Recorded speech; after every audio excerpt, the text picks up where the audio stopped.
Somebody has said that in order to know a community, one must observe the style of its funerals and know what manner of men they bury with most ceremony. I cannot say which class we buried with the most eclat in our flush times, the distinguished public benefactor or the distinguished rogue, possibly the two chief grades or grand divisions of society honored their illustrious dead about equally. And hence, no doubt the philosopher I have quoted from would have needed to see two representative funerals in Virginia before forming his estimate of the people. It was a grand time over Buck Fanshaw when he died. He was a representative citizen. He had killed his man, not in his own quarrel, it's true, but in defense of a stranger unfairly beset by numbers. He had kept a sumptuous saloon. He had been the proprietor of a dashing helpmeet whom he could have discarded without the formality of a divorce. He had held a high position in the fire department and been a very Warwick in politics. When he died, there was great lamentation throughout the town, but especially in the vast bottom stratum of society. On the inquest, it was shown that Buck Fanshaw, in the delirium of wasting typhoid fever, had taken arsenic, shot himself through the body, cut his throat, and jumped out of a 4-story window and broken his neck. And after due deliberation, the jury, sad and tearful, but with intelligence unblinded by its sorrow, brought in a verdict of death by the visitation of God. What could the world do without juries? Prodigious preparations were made for the funeral. All the vehicles in town were hired, all the saloons put in mourning, all the municipal and fire company flags hung at half-mast, and all the firemen ordered to muster in uniform and bring their machines duly draped in black. Now let us remark in parentheses, as all the peoples of the earth have had representative adventures in Silverland, and as each adventurer has brought the slang of his nation or his locality with him, the combination made the slang of Nevada the richest and the most infinitely varied and copious that had ever existed anywhere in the world, perhaps, except in the mines of California in the early days. Slang was the language of Nevada. It was hard to preach a sermon without it and be understood. Such phrases as, "You bet," "Oh no, I reckon not," "No Irish need apply," and 100 others become so common as to fall from the lips of a speaker unconsciously, and very often when they did not touch the subject under discussion, and consequently failed to mean anything. After Buck Fanshaw's inquest, a meeting of the Short-Haired Brotherhood was held, for nothing can be done on the Pacific Coast without a public meeting and an expression of sentiment. Regretful resolutions were passed and various committees appointed. Among others, a committee of one was deputed to call on the minister, a fragile, gentle, spiritual new fledgling from an Eastern theological seminary, and as yet unacquainted with the ways of the mines. The committee man, Scotty Briggs, made his visit, and in after days it was worth something to hear the minister tell about it. Scotty was a stalwart rough whose customary suit, when on weighty official business like committee work, was a fire helmet, flaming red flannel shirt, patent leather belt with spanner and revolver attached, coat hung over arm, and pants stuffed into boot tops. He formed something of a contrast to the pale theological student. It is fair to say of Scotty, however, in passing, that he had a warm heart and a strong love for his friends, and never entered into a quarrel when he could reasonably keep out of it.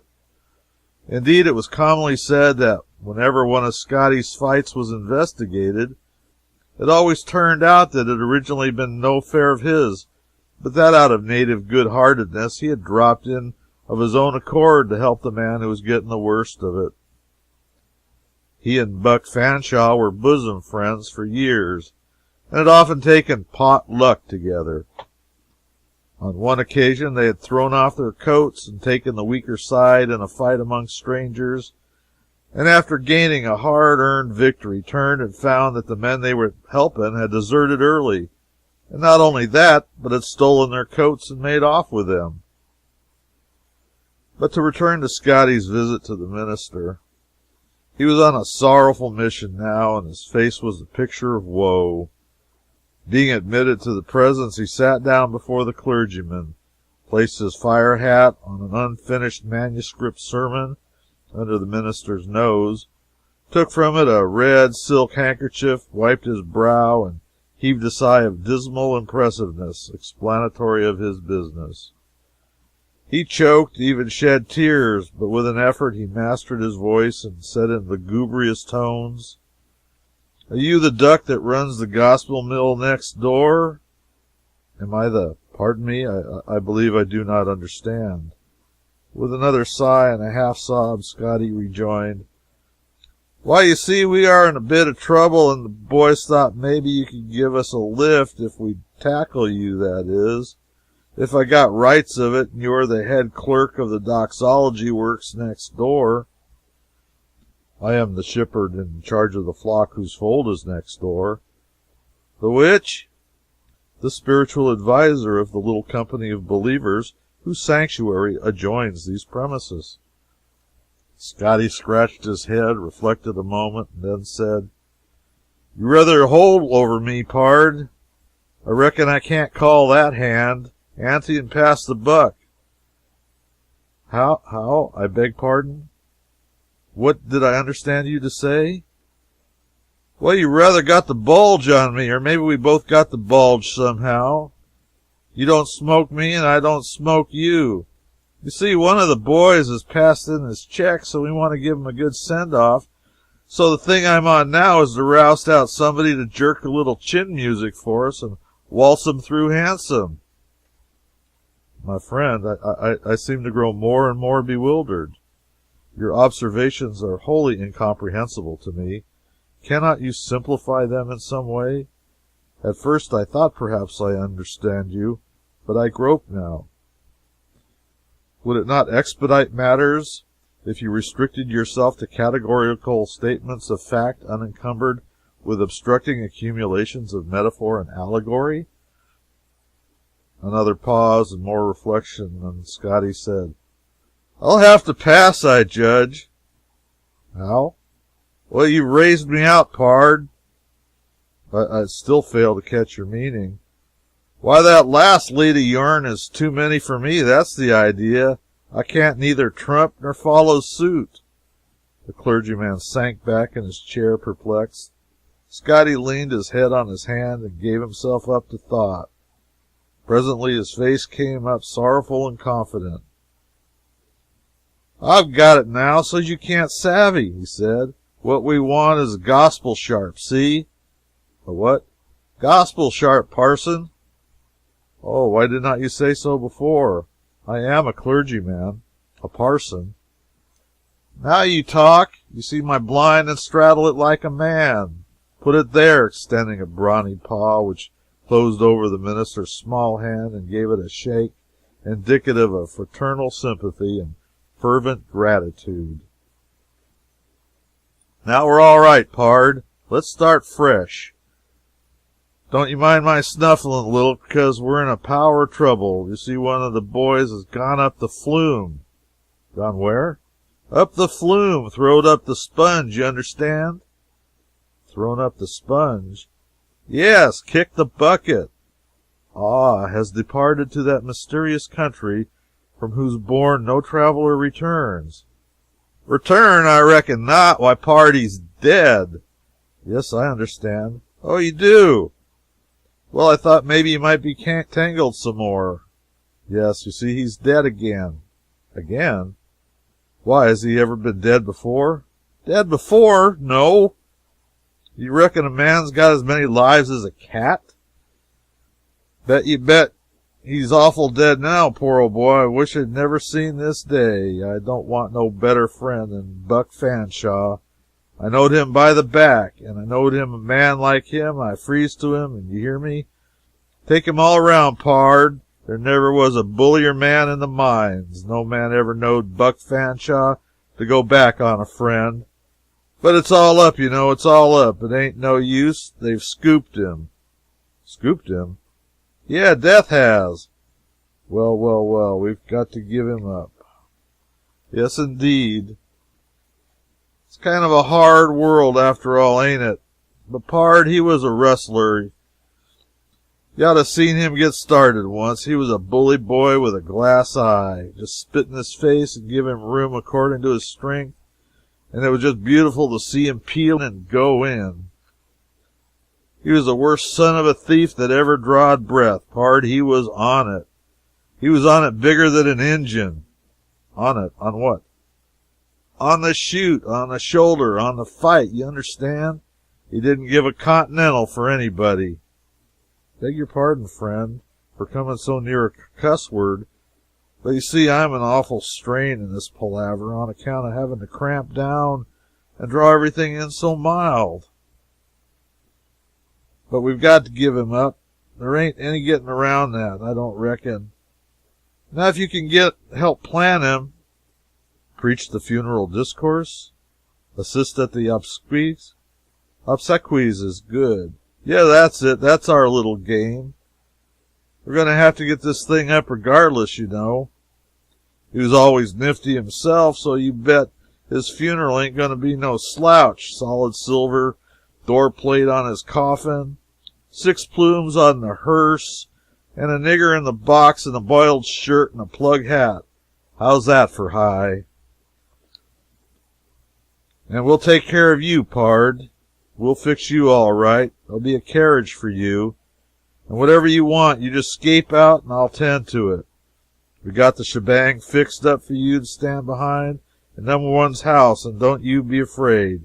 Just go in, toot your horn, if you don't sell a clam. But Buck, through as bully as you can, pard, for anybody that knowed him will tell you that he was one of the whitest men that was ever in the mines. You can't draw it too strong. He never could stand to see things going wrong. He's done more to make this town quiet and peaceable than any man in it. I seen him lick 4 greasers in 11 minutes myself. If a thing wanted regulating, he weren't a man to go browsing around after somebody to do it, but he would prance in and regulate it himself. He weren't a Catholic. Scasely, he was down on him. His word was, no Irish need apply. But it didn't make no difference about that when it came down to what a man's right was, and so when some roughs jumped on the Catholic boneyard and started to stake out town lots in it, he went for 'em. And he cleaned 'em, too. I was there, pard. I seen it myself. That was very well indeed. At least the impulse was, whether the act was strictly defensible or not. Had deceased any religious convictions? That is to say, did he feel a dependence upon or acknowledge the allegiance of a higher power? More reflection. I reckon you've stumped me again, pard. Could you say it over once more and say it slow? Well, to simplify it somewhat, was he, or rather had he ever been connected with any organization sequestered for secular concerns and devoted to self-sacrifice in the interests of morality? All down but 9. Set 'em up in the other alley, pard. What did I understand you to say? Well, you're most too many for me, you know. When you get in with your left, I hunt grass every time. Every time you draw, you fill. But I don't seem to have any luck. Let's have a new deal. How? Begin again? That's it. Very well. Was he a good man? And there, I see that. Don't put another chip till I look at my hand. A good man, says you? Pard, ain't no name for it. He was the best man that ever... Pard, you would have doted on that man. He could lamb any galoot in his inches in America. It was him that put down the riot last election before it got start. and everybody said he was the only man that could have done it. He waltzed in with a spanner in one hand and a trumpet in the other and sent 14 men home on a shutter in less than 3 minutes. He had that riot broke up and prevented nice before anybody else got a chance to strike a blow. And he was always for peace. He would have peace. He could not stand disturbances. Pard, he was a great loss to this town. It would please the boys if you could chip in something like that and do him justice. Here once, when the Micks got to throwing stones through the Methodist Church Sunday school windows, Buck Fanshaw, and all of his own notions, shut up the saloon, took a couple of 6-shooters, and mounted guard over the Sunday school. Says he, no Irish need apply, and they didn't. He was the bulliest man in the mountains, Pard. He could run faster, jump higher, hit harder, and hold more Tanglefoot whiskey without spilling it than any man in 17 counties. Put that in, Pard. It'll please the boys more than anything you could say. And you can say, Pard, that he never shook his mother. Never shook his mother? That's it. Any of the boys will tell you so. Well, but why should he shake her? That's what I say, but some people does. Not people of any repute? Well, some that averages pretty so-so. In my opinion, that man would offer personal violence to his mother ought to. Cheese it, Pard, you banked your ball clean outside the string. What I was driving at was that he never throwed off on his mother, don't you see? No, indeedy. He gave her a house to live in, and town lots, and plenty of money, and he looked after her and took care of her all the time. And when she was down with the smallpox, I'm damned if he didn't set up nights and nurse himself. Beg your pardon saying it, but he hopped out too quickly for yours truly. You've treated me like a gentleman, Pard, and I ain't man to hurt your feelings intentional. I think you're white. I think you're a square man, Pard. I like you, and I'll lick any man that don't. I'll lick him till he can't tell himself from last year's corpse. Put it there. Another fraternal handshake and exit. The obsequies were all that the boys could desire. Such a marvel of funeral pomp had never been seen in Virginia. The plumed hearse, the dirge-breathing brass bands, the closed marts of business, the flags drooping at half-mast, the long, plodding procession of uniformed secret societies, military battalions and fire companies, draped engines, carriages of officials and citizens in vehicles and on foot, attracted multitudes of spectators to the sidewalks, roofs, and windows. And for years afterward, the degree of grandeur attained by any civic display in Virginia was determined by comparison with the Buck Fanshaw funeral. Scotty Briggs, as a pallbearer and a mourner, occupied a prominent place at the funeral, and when the sermon was finished and the last sentence of the prayer for the dead man's soul ascended, he responded in a low voice but with feelings, Amen, no Irish need apply. As the bulk of the response was without apparent relevancy, it was probably nothing more than a humble tribute to the memory of the friend that was gone. For as Scotty had once said, it was his word.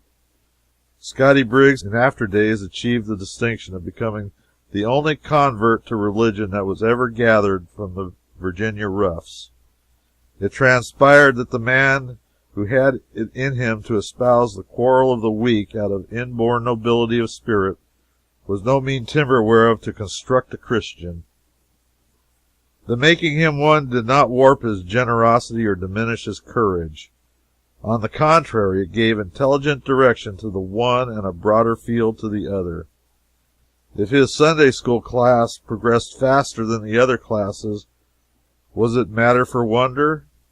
I think not. He talked to his pioneer small fry in a language they understood. It was my large privilege to hear tell the beautiful story of Joseph and his brethren to his class without looking at the book. I leave it to the reader to fancy what it was like as it fell, riddled with slang, from the lips of that grave, earnest teacher, and was listened to by his little learners with a consuming interest that showed that they were as unconscious as he was that any violence was being done to the sacred proprieties.